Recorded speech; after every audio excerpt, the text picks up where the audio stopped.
So Wicked. Yeah. I gotta get this out there first so we can move on. Yes. Don't like the title. He doesn't like the title. I don't like the title. It's the movie, which is based on the play. Which neither of us have seen, by the way. I know that it ran for years and years and years, Broadway, and it even came out here in LA. It is extremely popular, long running, won a lot of awards, and they were just like, hey, let's make a movie out of it. And so they made a movie. Boy, howdy did they ever. Yeah. Not just one, but two. And so your thing with the name of it is...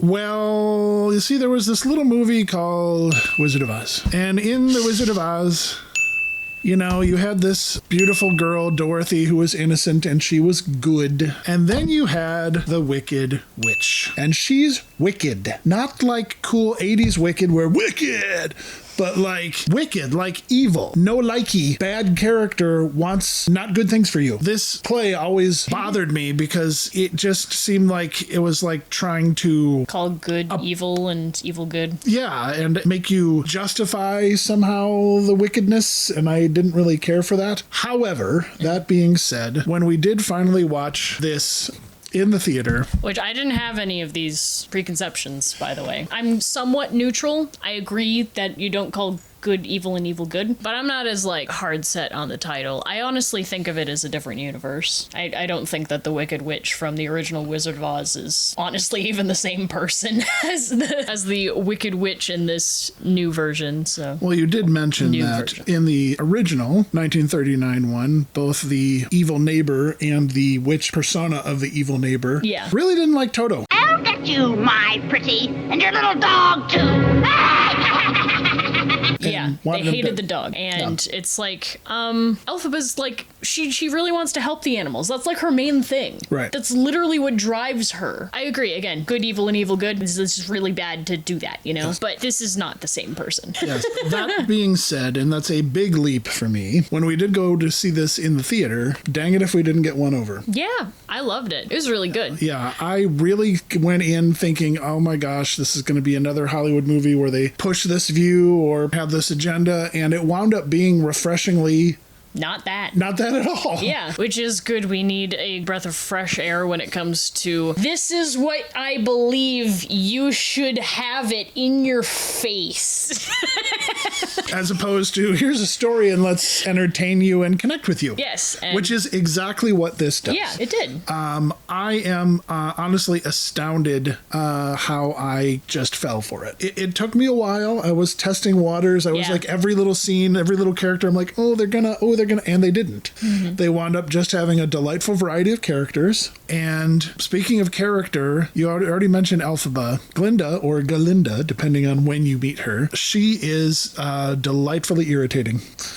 She is just, you can't stand her, but somehow you enjoy being around her. But I think it's because she is so true to her character throughout the entire thing. She doesn't change so dramatically that she's not herself anymore. Yeah, I don't know. I never saw her as particularly annoying, but I did see her as like really ditzy and shallow. Like she was really hell-bent on trying to make Elphaba look popular. And it's just like, that's just all where your headspace is, isn't it? Like, do you have a deeper thought than that? No? Okay. All right. But what's great about it is that they stay consistent with it, you know? And there is just something endearing about someone really being who they are. Yeah. And even if it's not that deep. Because the one thing a lot of modern movies don't have are individual characters with very different perspectives on things. And this movie has that. Like, they even have their own color palette. Like, that's cool. I like that they have their own color palette. That's, again, me liking animation. That's a very big thing for me. So she's very shallow and ridiculous but pretty and wanting to be popular. And then Elphaba is none of those things. But I was surprised in the fact that she was so restrained in how she reacted to people. Yeah. She didn't blow up. She didn't get emotional. She kind of held her own. And she had a quiet dignity about her that I really appreciated. Yeah, I liked that moment where Glinda says, like, you're green. And she goes, I am? like she's just so used. A lot of the dialogue Hilarious. and interactions are just fantastic. They just accentuate both sides to it. And you knew that at any time Elphaba could have called her out, but she somehow has respect for others even when they're not respecting her. Yeah, and I think that's because of the bear mother figure, where her father would say Bear. Yes, that kind of bear. Okay, just The making sure. Animal Yes. bear. Right. When her father would say terrible things to her and blame her, the bear would always just be like, he never should have done that to you. And just gave her perspective. Yeah. Like, this is wrong, but we still are kind. Like, we don't have to. Right. It's just, you did nothing wrong. And that was really nice. And it was great. You know, she cared for her sister. Her dad obviously dotes on her sister more than her, Yeah. but said, you know, can you please take care of her and bring her Into her room, yeah. Shiz University, the least popular name thing. Yeah, we both have an issue with the name Shiz. I just, you know what it sounds like? We're not going to say it. It Yeah. just seems like you could have workshopped that just one more, but it's Yeah. probably part of the play. You should have just a couple more rounds of notes on that one, you know, because it's just. Man, that needs more work. But regardless, so she gets her up there, but then she displays her power. Like her sister, like she doesn't want to be handled. Yeah. Like she doesn't like people doting on her. Like she just wants to be a person. Right. The moment that somebody like gets into her business, Elphaba's just like, no, she does not want that. Stop that. And she just parted the chairs instead of the waters and just pushed everything out of the way just to make sure that her sister was not put in a situation that she was not comfortable with. Yeah, and then we basically find out that Elphaba's a Jedi. That was the running joke with us too. There's no way out of Use it. the Force, Elphaba. Seriously, you watch this movie and I'm just like, am I watching The Wizard of Oz? But yeah, so she starts her Jedi training under Jedi Master Morrible, which rhymes with Horrible. Gee, I wonder if there's a hint there. Well, again, I like that things are obvious. It helps me. And speaking of obvious, because this is a musical, But it's a musical. we sing our feelings and we sing the plot. And we sing them proud. We do. There is just a theatricality to it that is There is. subtlety. I'm sorry, you're not welcome here. We are going to be as outlandish Who is she? and over the top, but that's kind of what you expect. Yeah. I mean, it's fun. a musical. Like, that's the whole point. And I was telling Z earlier that a musical is actually a uniquely American art form. Yeah, I did not know that beforehand. That's apparently American. That's a very American thing, and it's wonderful. And the fact that this did so well Believe in it. for the Each longest for your time country. in actual theaters with live audiences, and then they did such a successful job translating it to the big screen. I'm just like, bravo! Like you did an amazing job. Yeah. I'm gushing over the production design. Oh, yeah, we both were. We love that. Like, Yeah. the fact that they put so much detail into everything. And, like, the clothes Yes. are nuts. Yeah, the wardrobe is everything is on point, and even if it's characters that are just going to be on screen for a few seconds, Yeah. they've got a unique design and intent for all of them. Yeah. and they just come and go, and it just my goodness, they spent a lot of money on this movie, you know, and it's like we need to bring colors back because colors have light and life. Yes. They talk about individuality. Yeah. You know, it's like a McDonald's from the 90s versus a McDonald's now. Why is it a 40-year-old man? Like Depressed wait, 40-year-old. a depressed 40-year-old man. Things can be fun, right? Like that's not against the law, right? Like we can still do that. A bit on the long side. It's Well, it's a play. 2 hours and 40 minutes. It's half a play. It's half a play. As much spectacle as there is, I will agree with you, and I think it's a good idea to say that this is in its own universe because this is part of several novel series way back in the day. This has nothing to do with those novels. So Pretty this much, is this is not canon Yeah. for you nerds out there like me. This is canon, and if they ever actually make anything from the novels themselves, then that's canon. But this is still a lot more fun than I expected, and I Yeah. really enjoyed it. You know, the point of connection that really got me was when Elphaba is alone, ostracized in the dance party. Yeah. And she just starts doing her thing. And it's unique and it's kind of awkward. All the minions around her are just making fun of her. Yeah. They're just like gnashing at her Yeah. with their words. And she's just up there on her own, just standing her ground, being herself. Glinda realized that she was just holding strong despite knowing that she does care about what they think. Yeah. And when she makes that choice to join her, yeah. it seems a little silly at first. Yeah. But then it's so meaningful because it's affirming her as a person. Yeah. And it's saying, you have worth, you have value, and I'm willing to put my own reputation on the line. Yeah. Yeah. And that's actually a big strength of character on Glinda's part, which I don't know that she gets enough credit for. To me, that's the part of the movie when I finally got sucked in. I was like, okay, this is about something more than just all the flash and the panache. This is about a complicated friendship, but a true one. Yeah, I do want to put this out here because this is what I've seen from a lot of people who've watched this movie, is that Elphaba, as well as Wednesday Addams, they both had a scene where they were dancing oddly, and it wasn't seen as bad or wrong or something to reject, and it was seen as beautiful or fun and just them being them. Because of that, there's a lot of people in the autism community who were really touched by it.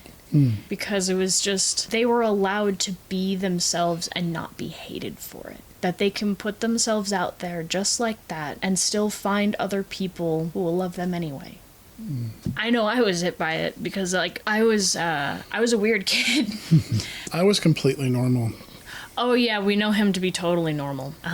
When I was in high school, I had friends at the time who would make jokes about how everyone was in their own like little cliquey high school group, like Their category. Yeah, like this one's a preppy girl, this one's a jock, this one's a drama kid, and they would always make the joke that I was my own. Your own category? That I was my own category. Like, there's no place to put me because I don't fit into a category. I just don't. It's actually harder to live that way because you do have to stand your ground in order to be yourself and to feel like you. You know, the one common thread in human nature is fear. Fear that you won't be accepted. Yeah. You will go along with what everybody else is going along with or do what everybody else is doing because you are so scared of what other people's opinion is of you. Yeah. That's why it's so odd for people to see someone truly being themselves because people, and I feel this too, you know, you kind of want to be part of something and not stand out, but in that you're actually compromising being yourself at all. Yeah, how you were created to be. This actually shows the beauty in that, and what I love about it is that she is just expressing it and she's not flaunting it. You know, she just is herself, and then Glinda joins her. But I really, like I said, I really did get won over by this. Where I find the hope in all of this is that, you know, if you just reach out to someone, if you just show them that you care, if you have compassion on someone, which is rare.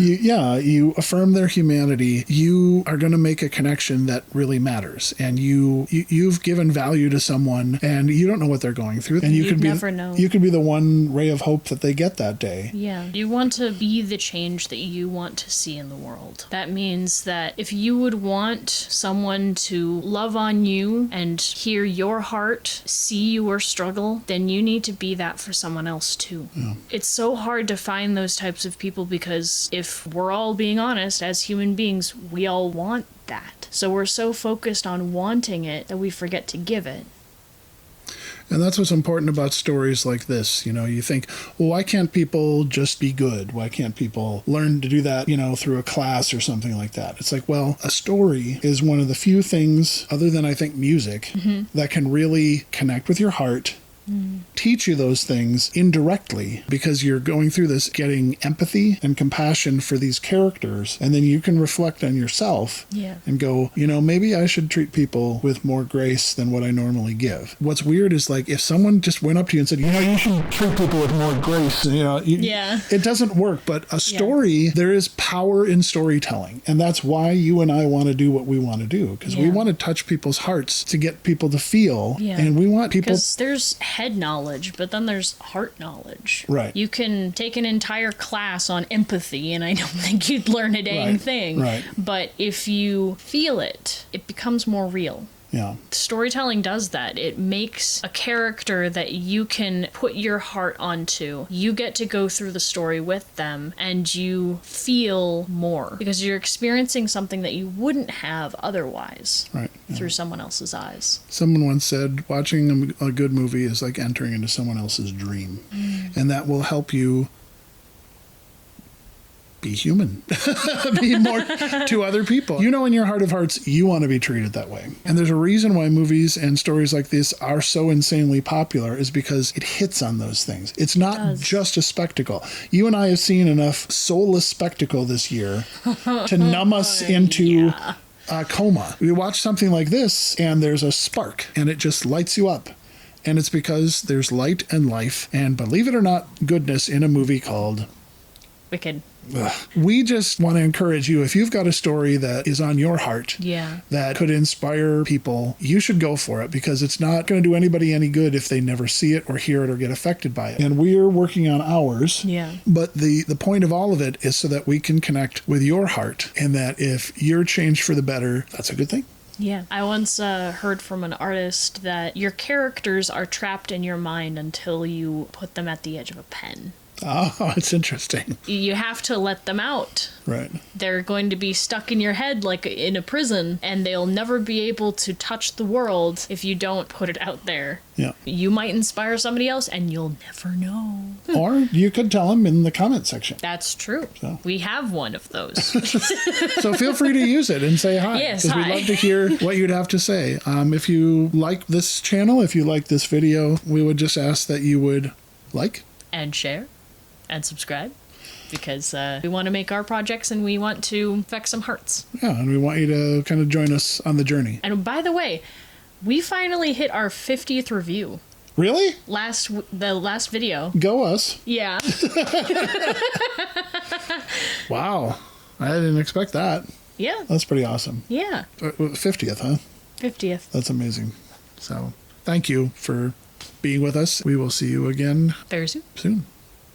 Bye. I'm off to see the wizard. We're off to see the wizard, the wonderful creature.